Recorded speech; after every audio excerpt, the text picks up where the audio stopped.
بسم اللہ الرحمن الرحیم۔ ناظرین کرام السلام علیکم ورحمۃ اللہ وبرکاتہ۔ نہت اسٹوڈیو کے پلیٹ فارم سے رمضان المبارک کی بابرکت گھڑیوں میں مضامین قرآن پاک کا خلاصہ 10ویں پارے کے مضامین کے خلاصے کے ساتھ حاضر خدمت ہیں۔ معزز ناظرین، اس پارے کے آغاز میں پہلی آیت کریمہ میں اللہ مالک کائنات نے مال غنیمت کے بارے میں احکامات جاری کیے ہیں۔ جیسا ہم نے پچھلے پارے میں سورہ انفال کا آغاز کرتے ہوئے آپ سے وعدہ کیا تھا کہ آگے چل کے اس کے بارے میں تھوڑی تفصیل سے بات کریں گے،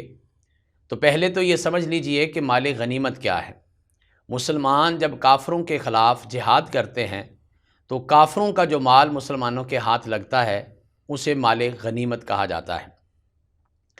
ایک فرق یہ بھی سمجھ لیجئے کہ اگر وہ مال لڑائی کے بعد مسلمانوں کو ملے تو اسے مال غنیمت کہا جاتا ہے، اور اگر وہ لڑائی کے بغیر ہی حاصل ہو جائے جیسا بعض غزوات میں ہوا تو اسے مال فے کہتے ہیں۔ بہرحال یہ مال غنیمت جو ہے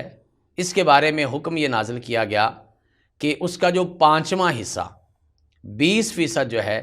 وہ اللہ اور اس کے رسول یعنی بیت المال کا ہے۔ اس میں رسول اللہ صلی اللہ علیہ وسلم کے حوالے سے حکم یہ تھا کہ آپ کے جو ذاتی اخراجات ہیں، چونکہ مکہ میں رہتے ہوئے تو آپ نے بی بی خدیجۃ الکبریٰ رضی اللہ تعالی عنہا جو ہیں ان کے مال کے ساتھ اپنی ساری گزر بسر کی، تجارت بھی کرتے تھے، لیکن مدینہ طیبہ میں آ کے آپ کے لیے یہ معاملہ ذرا مشکل تھا، تو مدینہ طیبہ میں آ کے ہی چونکہ قتال جہاد کا حکم ہوا تو وہاں پہ جو خمس ہے وہ مسلمانوں کے لیے رکھا گیا۔ اور یہ بات بھی یہاں سے سمجھ آتی ہے کہ یہ کہیں غزوہ بدر کے بعد میں آیت نازل ہونے والی آیات ہیں، چونکہ اس کے بعد ہی مال غنیمت ملا تھا اور پھر ان احکامات کی ضرورت پڑی تھی۔ اس میں 5واں حصہ تو بیت المال میں جائے گا، جس میں اللہ اور اس کے رسول کے لیے اس کو رکھا جائے گا، یتیموں کا، مسکینوں کا، نبی کے قریبی عزیز رشتہ داروں کا اس میں حصہ موجود ہوگا، یتیموں کا حصہ موجود ہوگا، محتاجوں کا حصہ موجود ہوگا، لیکن باقی مال جو ہے وہ سارے کا سارا مجاہدین میں تقسیم کیا جائے گا۔ اور اس میں یہ بات یاد رکھی جائے کہ مجاہدین جو ہیں ان کی جتنی بھی کنٹریبیوشن ہے اس کے مطابق ہر ایک کو حصہ ملے گا۔ ہاں، اس وقت یہ ضرور فرق کیا گیا تھا، آج بھی اس کی کوئی صورت بنائی جا سکتی ہے کہ جن کے اخراجات بھی آتے ہیں ساتھ، یعنی ایک تو وہ جہاد میں شریک ہوتے ہیں لیکن باقی لوگوں سے زیادہ ان کا خرچہ بھی آتا ہے، جیسا کہ اس زمانے میں یہ تھا کہ جو لوگ سوار تھے ان کو دوہرا حصہ دیا جاتا تھا اور جو پیدل ہوتے تھے ان کو ایک حصہ دیا جاتا تھا۔ آج بھی اس طرح کی کوئی ڈسٹنکشن جو ہے وہ کی جا سکتی ہے، اس طرح کا فرق یا کوئی معاملہ طے کیا جا سکتا ہے۔ تو یہ مال غنیمت جو ہے یہ سراسر مسلمان مجاہدین کا حق ہے۔ اس کے بعد اس بارے میں آگے چل کے سورہ اعراف کی آیت نمبر 41 میں یہ بات بیان کی گئی مال غنیمت کی، اور آیت نمبر 60 میں یہ کہا گیا کہ مسلمانوں کو یہ حکم دیا گیا باقاعدہ کہ کافروں کے مقابلے میں، اپنے دشمن کے مقابلے میں اپنی تیاری قائم رکھو۔ اعدوا لهم ما استطعتم من قوہ، اپنی قوت کو تیار کر کے رکھیے۔ پہلی بات تو اسلام یہ ہمیں سمجھاتا ہے کہ دشمن سے لڑائی کی خواہش نہیں کرنی چاہیے۔ لا تتمنوا لقاء العدو، دشمن سے لڑائی کی، جھگڑے کی، جنگ کی خواہش نہ کریں۔ ہاں، جب میدان لگ جائے تو پھر بھاگیے مت، لیکن اس کے لیے آپ کو اپنی تیاری پوری کرنی چاہیے۔ تیاری کے بارے میں یاد رکھیں، یہ اس قوت سے مراد صرف وہ میدان جہاد کی تیاری مراد نہیں ہے، بلکہ اس میں ساری کی ساری چیزیں موجود ہیں۔ ہر وہ چیز جو انسان کو قوت دیتی ہے، وہ سوچ کی قوت بھی ہو سکتی ہے۔ آپ اپنے جو فالوورز ہیں ان کی سوچ کی طاقت کو مضبوط کیجئے، ان کے نظریات کو مضبوط کیجئے، آپ ان کے اندر جہاد کا جذبہ پیدا کیجئے، اور ان کے اندر یہ بات موجود ہو کہ اگر اللہ نے موقع دیا تو ہم اللہ کے دین کے لیے لڑیں گے۔ یہ بھی تیاری ہے، یہ بھی تیاری ہے کہ آپ کا مال ہے جو میدان جہاد کی ایک بہت بڑی ضرورت ہے، اس کے لیے بھی دشمن کا مقابلہ اس میدان میں کرنے کے لیے بھی اس کی تیاری رکھیں۔ آج کی دنیا میں جب کہ ساری کی ساری لڑائی جو ہے وہ میڈیا پر لڑی جا رہی ہے، اور یہ کیمرے کی آنکھ جو ہے یہ جہاد کا میدان بنا پڑا ہے، ایسے میں بڑے ہی مبارک ہیں وہ لوگ، بالخصوص ہماری یہ نہت اسٹوڈیو کی پوری انتظامیہ اور ٹیم، کہ جن لوگوں نے یہ لڑائی جو ہے یہ باقاعدہ ان کے ساتھ مقابلے پہ شروع کی ہوئی ہے۔ جب ایک فلڈ ہے، ایک پورا سیلاب ہے میڈیا پر بے حیائی کا، بدگمانیوں کا اور بدخبریوں کا، اور بہت ساری مس انفارمیشن یا ڈس انفارمیشن جو ہے پھیلائی جا رہی ہے، تو ایسے میں ایک قرآن اور حدیث کا واضح پیغام، اور مجھے معاف کر دیجئے گا، دین کے پردے میں بہت کچھ جو ہے وہ رطب و یابس جو ہے وہ اکٹھا کیا جا رہا ہے، وہ کہ جو دین ہے ہی نہیں اس کو دین بنا کے لوگوں کے سامنے پیش کیا جا رہا ہے۔ ایسے میں بہت ضرورت ہے ان چینلز کی، ان لوگوں کی، اس گفتگو کی کہ جو دو ٹوک قرآن اور حدیث کی بات کرنے والے لوگ ہوں۔ تو یہ بھی ایک تیاری ہے، اور آج کہا جا رہا ہے کہ یہ 5th جنریشن وار جو ہے یہ میڈیا کی وار ہے، اور یقیناً وہ ہمارے سامنے حقائق بھی کھل رہے ہیں، لیکن اس کے باوجود بھی وہ میدان جہاد جو ہے وہ تو لگے گا، سجے گا۔ آج بھی دنیا میں اگر اس کی کوئی ضرورت پیش آتی ہے اور وہ صحیح اسلامی تقاضوں کے مطابق جہاد کیا جاتا ہے تو یقیناً اس کے لیے بھی آج کے دور کی جو تیاری ہے، اسلحہ کی تیاری ہے، اس کے مقابلے میں جنگی ساز و سامان کی تیاری ہے، اپنی اسٹریٹجیز کی تیاری ہے، اپنی جو آپ کی اسٹریٹجک وہاں پہ سپورٹ ہے اس کی تیاری ہے، وہ ساری کی ساری تیاری جو ہے وہ اسلام ہمیں کہتا ہے عین وقت میں بھی۔ چونکہ عام بھی مثال مشہور ہے کہ جنگ کا اور موت کا کوئی پتہ نہیں لگتا، کسی وقت بھی لڑائی شروع ہو سکتی ہے، آپ کا دشمن آپ سے پری ایمپٹ بھی کر سکتا ہے، یعنی آپ کی کوئی پلاننگ ہی نہ ہو اور وہ آپ کے اوپر اٹیک بھی کر سکتا ہے، تو آپ کو اس کا مقابلہ کرنے کے لیے بھرپور تیاری کے ساتھ موجود رہنا چاہیے۔ ناظرین کرام، اسی سورہ مبارکہ میں آگے چل کے اللہ تعالیٰ کی نصرت کے، اللہ تعالیٰ کی مدد کے حصول کے جو طریقہ کار ہیں وہ بھی بتائے گئے ہیں، اور اس کے باقاعدہ وعدہ بھی رب کا موجود ہے، اور اس کی سب سے بڑی شرط ایمان ہے۔ اس بارے میں آگے سورہ توبہ شروع ہو رہی ہے۔ سورہ توبہ قرآن مجید کی تمام صورتوں میں سے ہٹ کے صورت ہے۔ یہ وہ صورت ہے کہ جس کے شروع میں بسم اللہ الرحمن الرحیم نہیں لکھا گیا۔ کیوں نہیں لکھا گیا؟ اس کے علمی جواب تو بہت زیادہ ہیں، لوگ دیتے بھی ہیں، لیکن اس کے ایک عوامی جو عام انسان مسلمان کو سمجھ آنا چاہیے وہ جواب حضرت عثمان غنی رضی اللہ تعالیٰ عنہ نے دیا تھا، زیادہ یہ پسند لگتا ہے۔ پوچھا گیا کہ سورہ التوبہ کے شروع میں بسم اللہ کیوں نہیں پڑھتے؟ کہا کہ اللہ کے پیغمبر نے نہیں پڑھی تو ہم بھی نہیں پڑھتے، بس اس سے بڑی تو اس کی کیا حکمت ہو سکتی ہے۔ باقی جنہوں نے علمی بحثیں کی ہیں انہوں نے اپنی اپنی جگہ پہ بتایا ہے کہ سورہ مائدہ جو ہے وہ دعوت کی جو ہے وہ صورت ہے۔ اس کے بعد جو آگے چل کے سورہ آراف ہے اس صورت میں انذار ہے، اس میں ڈرایا گیا ہے۔ اس کے بعد سورہ انفال ہے، اس میں تیاری کروائی گئی ہے، اور پھر اس کے بعد یہ سورہ توبہ جو ہے یہ اللہ کے عذاب کی صورت ہے، اور اس میں وہ عذاب بیان کیا گیا کہ جو اس دنیا کے اوپر اللہ تعالیٰ کا آخری عذاب آیا کسی قوم پر، بڑا عذاب،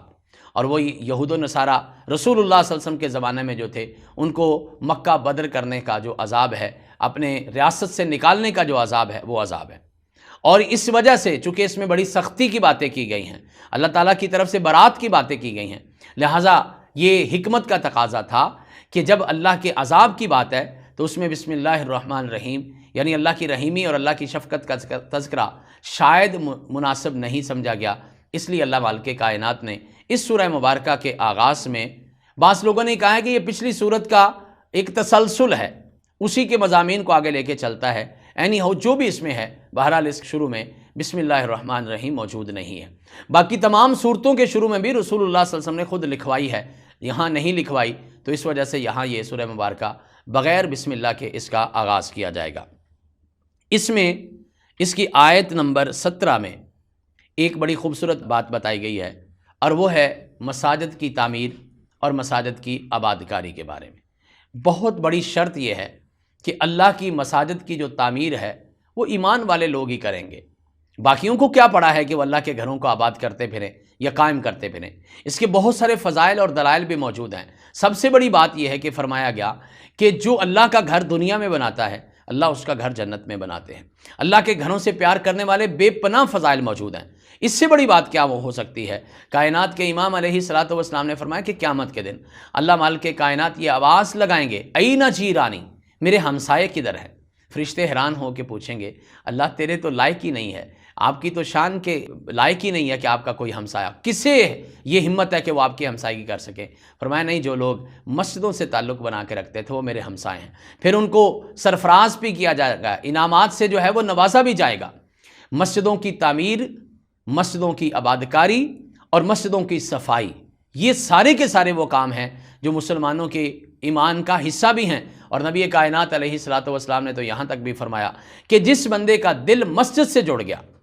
کسی بھی طریقے سے، عبادت کے اعتبار سے، اس کی تعمیر کے اعتبار سے، اس کی آبادکاری کے اعتبار سے، اس کی صفائی کے اعتبار سے، اس کا دل مسجد سے جڑ گیا، قیامت کے دن اللہ ایسے بندے کو اپنے عرش کا سایہ نصیب فرمائیں گے۔ حضرات، اللہ تعالی ہمیں بھی مساجد سے اور ہماری نسلوں کو بھی مساجد سے منسلک کر دے۔ اسی سورہ مبارکہ کی آیت نمبر 24 میں ایک بہت بڑا پیمانہ، ایک بہت بڑا معیار زندگی، مسلمان کی زندگی کا ایک بہت اہم پہلو بیان کیا گیا، اور وہ ہے کہ محبت انسانوں کا فطری جذبہ ہے۔ نیچرلی انسان کسی نہ کسی چیز کو لائک کرتا ہے، کسی نہ کسی چیز کی طرف انکلائنڈ ہوتا ہے، کسی نہ کسی چیز سے محبت کرتا ہے۔ یہ انسانوں تو کیا، یہ جانوروں کا بھی جذبہ ہے، ہر زیرو کے اندر یہ جذبہ موجود ہے۔ اس اعتبار سے اب اسلام نے جہاں پہ ہر معاملے میں رہنمائی کی ہے، تو یہ زندگی کا جو اتنا بڑا معاملہ تھا اس کے بارے میں بھی اسلام یقیناً رہنمائی کرتا، اور کائنات کے امام علیہ الصلوۃ والسلام نے تو یہاں تک رہنمائی کی، فرمایا کہ من احب للہ و ابغض للہ و اعطى للہ و منع للہ فقد استکمل الایمان۔ ایمان کی تکمیل کی علامت یہ ہے محبت اللہ کے لیے ہو۔ اگر کسی سے نفرت اور لڑائی ہے تو اللہ کے لیے، کسی کو کچھ دے رہے ہیں تو اللہ کے لیے، کسی کو کچھ نہیں دے رہے تو وہ بھی اس لیے نہیں دے رہے کہ وہ اللہ کی مرضی کے خلاف ہے۔ تو یہ جو ہے یہ معیار محبت اسلام نے قائم کیا۔ پہلے تو یہ کہا کہ والذین آمنوا اشد حبا للہ، ایمان والوں کی سب سے زیادہ محبت اللہ سے ہوتی ہے۔ ایمان والوں کی محبت کی بنیاد اللہ ہوتا ہے، اور جو اللہ کی خاطر ایک دوسرے سے محبت کرتے ہیں اللہ ان کو بھی قیامت کے دن نور کے ممبروں پر سرفراز فرمائیں گے۔ اور اللہ تعالیٰ نے خود کہا، کائنات کے امام علیہ الصلوۃ والسلام نے فرمایا کہ حدیث قدسی ہے، وجبت محبتی للمتحابین فیہ والمتزاورین فیہ متجالسین فیہ متبازلین فیہ۔ وہ لوگ جو میری خاطر ایک دوسرے سے پیار کرتے ہیں، ایک دوسرے سے ملتے ہیں، ایک دوسرے کی مجلسوں میں بیٹھتے ہیں، ایک دوسرے کے پاس آتے جاتے ہیں، مالک کائنات کا وعدہ ہے میری محبت بھی ان کے لیے لازم ہو جاتی ہے۔ اور یہاں پہ محبت کا یہ معیار بتایا گیا، ساری کی ساری محبتیں بیان کر کے، قل ان کان آباؤکم، اگر آپ کے والدین، آپ کی اولاد، آپ کے رشتہ دار، آپ کے لائف پارٹنرز، آپ کا مال تجارت، آپ کا کاروبار، یہ سب کچھ جو ہے اگر آپ کو اللہ اور اس کے رسول کی محبت سے اور میدان جہاد میں جانے سے زیادہ عزیز ہو گیا تو پھر سمجھ لیجئے کہ آپ اللہ کے عذاب کا شکار بننے والے، اور اللہ اس قسم کے فاسق لوگوں کو ہدایت نہیں دیتا جو اپنی محبتوں کو کہیں اور نچھاور کرتے پھرتے ہیں۔ معیار اور پیمانہ یہ بنا دیا کہ مسلمان کی محبت کا معیار اور پیمانہ جو ہے وہ اللہ اور اس کے رسول کی محبت ہے۔ مشہور حدیث پاک ہے، سیدنا فاروق اعظم رضی اللہ تعالیٰ عنہ کے حوالے سے، کائنات کے امام علیہ الصلوۃ والسلام نے فرمایا تھا، لا یؤمن احدکم حتی اکون احب الیہ من والدہ و ولدہ والناس اجمعین۔ سب کچھ گر مار کے کہا، اپنی اولاد جو آپ سے نیچے آپ کی اولاد ہے، اولاد کی اولاد ہے، اگلی نسلیں ہیں، اور پھر جو آپ کے اوپر آپ کے والدین ہیں، جو آپ کے رشتے ہیں، یہ دو ہی رشتے ہیں نا، یا اوپر آپ سے کچھ بڑے ہیں یا آپ سے کچھ چھوٹے ہیں، تمام رشتوں کا نام اس کو سمرائز کر کے بتایا، مختصر کر کے بتایا کہ اگر ان رشتوں سے آپ کو کچھ دنیا کی باتیں عزیز ہو جاتی ہیں تو پھر آپ اللہ کے عذاب کا انتظار کیجئے۔ یہ اتنی ناپسندیدہ بات ہے۔ ناظرین کرام، اس سے آگے پھر ان 3 صحابہ کرام کا بھی تذکرہ موجود ہے جو غزوہ تبوک سے پیچھے رہ گئے تھے، اور ان کی سب سے بڑی جو غلطی بیان کی گئی وہ ہے ان کی سستی۔ یاد رکھیے، عام طور پہ ہم سستی کو کوئی جرم نہیں سمجھتے، یعنی ہمارے سامنے جو سب سے ہلکا بہانہ ہوتا ہے وہ سستی کا ہوتا ہے۔ آپ کبھی کسی سے بات کر کے دیکھ لیجئے، آپ نماز کے لیے نہیں، او بس یہ سستی ہو گئی۔ آپ قرآن پاک کتنے دنوں سے پڑھا؟ کافی دن ہو گئے، کیوں نہیں پڑھا؟ سستی ہو گئی۔ یعنی ہمارے نزدیک سستی کوئی گناہ ہی نہیں ہے۔ اللہ کے قرآن نے اس کو بہت بڑا گناہ بتایا اور منافقوں کی نشانی بتایا۔ فرمایا کہ الذین اذا قاموا الی الصلاۃ قاموا کسالی، منافق کی یہ علامت ہے کہ وہ نماز میں سستی کرتے ہیں۔ تو سستی کی علامت جو ہے یہ اپنی زندگی سے دور کیجئے، یہ آپ کی دنیا بھی تباہ کر سکتی ہے اور آپ کی آخرت بھی تباہ کر سکتی ہے۔ ان صحابہ کی پھر توبہ قبول ہوئی، وہ اپنے معاملات پہ قائم رہے، انہوں نے پوری کمٹمنٹ شو کی، اور انہیں دین اسلام کے ساتھ اپنی غلطی کا بھی اظہار کیا، اور اپنی غلطی کی کمپنسیشن یعنی اس کا جو ہے اس کو پورا کرنے کے لیے وہ بھی آگے بڑھ کے انہوں نے اپنے آپ کو پیش کیا، اور نتیجتاً مسلمانوں کے معاشرے نے بھی کمال ڈسپلن کا مظاہرہ کیا۔ جو اللہ کے پیغمبر نے پابندیاں ان کے حوالے سے لگائیں علیہ الصلوۃ والسلام نے، وہ ساری کی ساری پابندیوں کو، ایک دو نہیں بلکہ پوری کی پوری سوسائٹی نے، حتیٰ کہ ان کے گھر والوں نے، ان کی بیویوں نے ان چیزوں کو جو ہے وہ فالو کیا، اور مسلمان اس بہت بڑی آزمائش میں کامیاب ہوئے۔ پھر اللہ تعالیٰ نے ان کے بعد اس کے لیے اپنے انعامات کا بھی اعلان کیا۔ اسی سورہ مبارکہ میں یہود جو ہیں ان کے عقائد کا تذکرہ ڈیٹیل سے موجود ہے۔ یہ وہی قوم ہے جس کے بارے میں نے آپ کو پچھلے پارے میں بتایا تھا کہ یہ بنی اسرائیل کی اگلی شکل جو ہے وہ یہودیوں کی ہے۔ آج بھی یہ لوگ دنیا میں اسی نام سے مشہور ہیں۔ یہ وہ لوگ ہیں کہ جنہوں نے ہزاروں سالوں تک دنیا کے اوپر ڈومینیٹ کیا ہے۔ اللہ تعالیٰ نے ان کو بڑی ساری نعمتوں سے سرفراز کیا اور حکومتیں ان کو عطا کی، غلبہ ان کو عطا کیا، لیکن وہی ہوا جو ایسا کچھ ملنے کے بعد ہوتا ہے۔ یہ اقتدار کا نشہ، یہ طاقت کا نشہ، یہ اختیار کا نشہ وہ ہے جو انسان کی عقل کو برباد کر دیتا ہے، اس کے دماغ کو خراب کر دیتا ہے۔ اس لیے اللہ تعالیٰ سے یہ دعا کیا کریں، اللہ دولت ہو، صحت ہو، طاقت ہو، ہاں اللہ اختیار ہو، اقتدار ہو، لیکن اتنا ہو کہ جو ہمیں ہماری اوقات میں رکھے۔ وہ دولت اور وہ طاقت اور اختیار نہ دینا، وہ قوت نہ دینا جو ہمیں ہماری اوقات بھی بھلا دے اور رب کی ذات بھی بھلا دے۔ تو اس کے حوالے سے ان کا لمبا تذکرہ کیا گیا، ان کے عقائد کے بارے میں بتایا گیا۔ وہ اللہ کی آیات میں تحریف کرنے لگ گئے، وہ اللہ کے نبیوں کو جھٹلانے لگ گئے، وہ اللہ کے نبیوں کو قتل کرنے کے در پہ ہو گئے، وہ بہت سارے ایسی بغاوتیں اللہ کی کرنے لگ گئے۔ پھر اللہ نے ان کو نشان عبرت بنا دیا، اور آج بھی یہ دنیا کے سامنے نشان عبرت ہے۔ بے شک وہ مضبوط ہے اپنے معاملات میں، لیکن ایک ہی ریاست ان کی پوری دنیا میں ہے، اس کو بھی آدھی دنیا تسلیم نہیں کرتی، وہ ذلیل و خوار ہو کے رہ گئے۔ ہاں ان کی ایک بہت بڑی جو بظاہر دنیاوی کامیابی کا راز بھی ہے، اور ان کی بہت بڑی خرابی بھی ہے، یہ بہت پلینر ہیں، یہ سازشیں بہت کرتے ہیں۔ آج بھی پوری دنیا کے اندر آپ گھوم کے اور دنیا کی تاریخ کا، تازہ تاریخ کا مطالعہ کر کے دیکھ لیجئے، ساری لڑائی عیسائی اور مسلمانوں کی ہو رہی ہے، اور ہر لڑائی کے پیچھے جو وہ یہودی موجود ہیں۔ یہ 9/11 کی سازش دور حاضر کی ایک بہت بڑی سازش ہے، اس کے پیچھے بھی یہود کا کردار نظر آتا ہے۔ اللہ تعالیٰ نے ان کے کردار کو بیان بھی کیا، پھر اس کے نتائج بھی بتائے، پھر اس کے بارے میں ان کو خبردار بھی کیا، آنے والی قوموں کو بھی خبردار کیا، اور مسلمانوں کو بالخصوص منع کر دیا کہ آپ کسی معاملے میں جا کے یہودیوں پر اعتبار بھی نہیں کریں گے، عیسائیوں پر اعتبار بھی نہیں کریں گے، اور ان کے ساتھ اپنی دوستیاں بھی قائم نہیں کریں گے۔ یہ حرمت والے مہینوں کا تذکرہ بھی اسی سورہ مبارکہ کے آیت نمبر 36 میں موجود ہے، جس میں اللہ تعالیٰ نے یہ بات ثابت کی ہے کہ جب سے تخلیق کائنات ہے، جب سے یہ کائنات کا سسٹم چل رہا ہے، اس وقت سے مہینوں کی تعداد 12 ہے، اسی وقت سے 4 مہینے محترم سمجھے جاتے ہیں، حتیٰ کہ غیر مسلم بھی ان کا احترام کیا کرتے تھے، لیکن بعض اوقات اپنی بغاوتوں میں آ کے وہ ان کے اندر بہت ساری خرابیاں بھی پیدا کر دیا کرتے تھے۔ تو اس کا تذکرہ بھی یہاں پہ موجود ہے، اور آج کی گفتگو میں اور 10ویں پارے میں جو آخری بات ہم کریں گے وہ ہے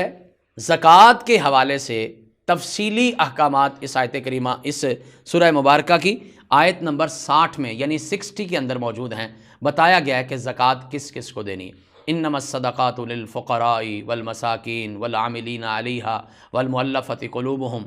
یہ سارے کے سارے وہ لوگ ہیں جو زکوٰۃ کے حقدار ہیں۔ 8 مصارف یہاں پہ بیان کیے گئے، اس میں مسکین بھی ہیں، اس میں وہ لوگ بھی ہیں کہ جو غریب ہیں، حقدار ہیں، فقراء ہیں، اس میں وہ لوگ بھی شامل ہیں۔ کہا جاتا ہے کہ فقیر وہ ہوتا ہے جس کے پاس زندگی کی سہولیات بالکل موجود نہ ہوں، مسکین وہ ہوتا ہے کہ جس کے پاس موجود تو ہوں لیکن سفیشینٹ نہ ہوں۔ پھر وہ جو زکوٰۃ کے محکمے کے لوگ ہیں، ان کے اخراجات اور ان کی تنخواہیں بھی زکوٰۃ سے جائیں گی۔ پھر یہ بھی کہا گیا کہ جن لوگوں نے نیا اسلام قبول کیا ہے، عین ممکن ہے ان کے لیے مشکلات کا باعث ہو تو ان کو بھی دیا جا سکتا ہے۔ جو مقروض ہیں، قرض جن کی اپنی فائنینشیل کیپیسٹی سے زیادہ ہو گیا ہے، ان کے لیے بھی یہ زکوٰۃ کے پیسہ دیا جا سکتا ہے۔ زکوٰۃ ایک پورا سسٹم ہے جو اس معاشرے کے معاشی مسائل کا پورا حل موجود ہے۔ آج بھی اگر کچھ بھی نہ کیا جائے، یہ روز معیشت کا رونا روتے ہیں، ہر آنے والا معیشت کی بات کرتا ہے۔ اب تو یہاں تک باتیں بھی شروع ہو گئی ہیں کہ چونکہ آپ غریب ہیں لہٰذا آپ کو دوسرے لوگوں کی باتیں ماننا پڑیں گی۔ معیشت نہیں سنبھل رہی 74-75 سال سے، تو ایک ہی حل ہے کہ نظام زکوٰۃ کو اس کی پوری لیبلٹیز کے ساتھ، اس کے پوری ٹرمز اینڈ کنڈیشنز کے ساتھ اس کو نافذ کر دیا جائے، اس معاشرے کی غربت کا مسئلہ حل ہو جائے گا۔ اور رسول کائنات علیہ الصلوۃ والسلام نے یہ کر کے دکھایا، اور عدی بن حاتم سے کہا تھا نا کہ ایسا نظام لائیں گے کہ لوگ اپنے ہاتھوں پہ زکوٰۃ لے کے پھریں گے اور کوئی وصول کرنے والا نہ ہوگا۔ عدی رضی اللہ تعالیٰ عنہ خود، جو حاتم تائی کے بیٹے، وہ کہتے ہیں میں نے اپنی زندگی میں وہ وقت دیکھا کہ جب لوگ زکوٰۃ لے کے پھرتے تھے لیکن ان سے لینے والا کوئی نہیں ہوتا تھا۔ حضرات، جو مسافر دوران سفر کسی تکلیف کا شکار ہو جائے اس کو بھی زکوٰۃ دی جا سکتی ہے۔ اللہ کے راستے میں جو لوگ کام کر رہے ہیں، وہ جہاد میں ہیں، وہ تبلیغ میں ہیں، وہ دینی مدارس میں ہیں، ان کو زکوٰۃ دی جا سکتی۔ ہاں، مسجد پہ زکوٰۃ رسول اللہ صلی اللہ علیہ وسلم نے لگانے سے منع کر دیا ہے۔ حضرات، زکوٰۃ کے بارے میں یہ بات یاد رکھیں کہ زکوٰۃ سال کے بعد آپ کا جو اضافی مال ہے، اضافی پیسہ ہے جو آپ خرچ نہیں کیے ہیں، استعمال نہیں کیے ہیں، اس کا 2.5%، 40واں حصہ، 2.5% جو ہے وہ اللہ کے راستے میں دیا جائے گا۔ اس کی باقاعدہ کیلکولیشن، اس کا پورا نصاب بتایا گیا، جیسا سونے کے بارے میں علیحدہ، چاندی کے بارے میں علیحدہ بتایا گیا، 7.5 تولے سونے کا بتایا گیا، 52.5 تولے چاندی کا بتایا گیا، پیسے کا بتایا گیا، جانوروں کا بتایا گیا، اور جو فصل کی زکوٰۃ ہے اس کو عشر کا نام دے کے بتا دیا گیا۔ وہ 10واں حصہ ہے جو فصل کا آپ نکالیں گے، اس کی اپنی تفصیلات ہیں۔ زکوٰۃ کے حوالے سے یہ بات یاد رکھیے گا، بہترین اس کی شکل یہ ہے، اور اس کا فائدہ تبھی ہو سکتا ہے جب اس کو اجتماعی شکل میں ادا کیا جائے گا، ایک جگہ پہ جمع کی جائے اور پھر اس کو صرف بھی کیا جائے۔ نمبر 2، زکوٰۃ جس علاقے سے لی جاتی ہے اسی علاقے کے غریبوں کا پہلا حق ہے۔ نمبر 3، زکوٰۃ میں آپ کا تسلی کرنا ضروری ہے کہ جس کو زکوٰۃ دے رہے ہیں وہ کہیں صاحب نصاب اور صاحب مال تو نہیں ہے، اس نے کہیں کو پروفیشنلزم تو نہیں شروع کر لیا ہوا، کیا اس نے اس کو کاروبار تو نہیں بنا لیا ہوا، وہ حقدار بھی ہے کہ نہیں ہے۔ لیکن اس کو بتانا ضروری نہیں ہے کہ یہ زکوٰۃ کا پیسہ ہے، آپ خود اپنی تسلی کریں، پھر اس کو آپ گفٹ بھی کر سکتے ہیں، ایک اچھے طریقے سے بھی دے سکتے ہیں، اس کی ضرورت بھی کو پوری کر سکتے ہیں، بیمار علاج بھی کروا سکتے ہیں۔ اور پھر اس کے بعد یہ ہے کہ زکوٰۃ کے حوالے سے ہمارے ذہن میں یہ چیز موجود رہنی چاہیے کہ ویسے پورے صدقات کے بارے میں یہ بات ہے، اگر کسی کو دے دی ہے پھر اس پہ روب نہیں جھاڑنا، پھر اس کو احسان نہیں جتلانا، آپ نے کوئی احسان نہیں کیا، اللہ کا دیا ہوا مال آپ نے اللہ کے بندوں میں تقسیم کیا ہے۔ یاد رکھیے گا اللہ اس بات کی پوری طاقت رکھتے ہیں کہ اللہ مالک کائنات خود اپنے بندوں تک پیسہ پہنچا دے، لیکن آپ کے ذریعے سے اگر پہنچایا ہے تو آپ کی خوش قسمتی ہے۔ اگر کبھی زکوٰۃ یا صدقات کا موقع میسر آئے تو اللہ کا شکر ادا کیا کریں کہ اس نے ہمیں یہ موقع نصیب کیا ہے۔ یہ بالخصوص رمضان المبارک ہے، اس میں بے تحاشا خرچ کیجئے، بے حساب خرچ کیجئے، چونکہ اللہ خرچ کرنے والوں کو اور بھی زیادہ دیتا ہے۔ اللہ تعالیٰ آپ کو مجھے توفیق عطا فرمائے۔ وآخر دعوانا ان الحمد للہ رب العالمین۔